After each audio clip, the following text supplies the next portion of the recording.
Ahora toca el turno para nuestro grupo más pequeño, el primero que nos van a presentar la Muñeira de Curuxeiras.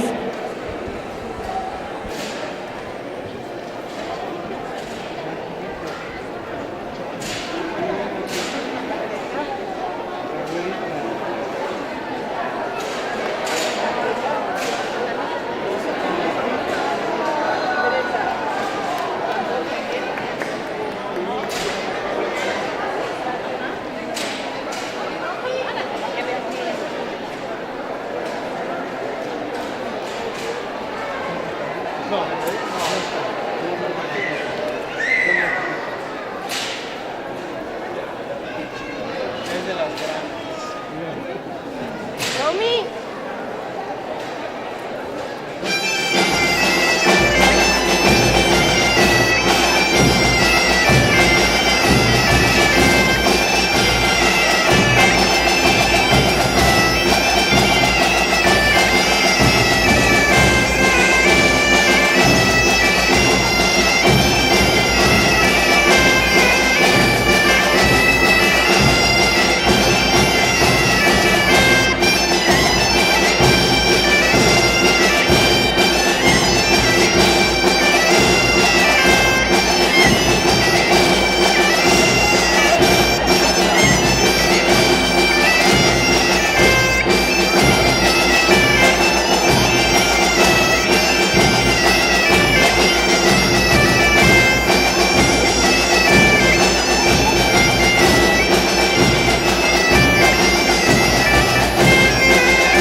¡Bravo, Romy!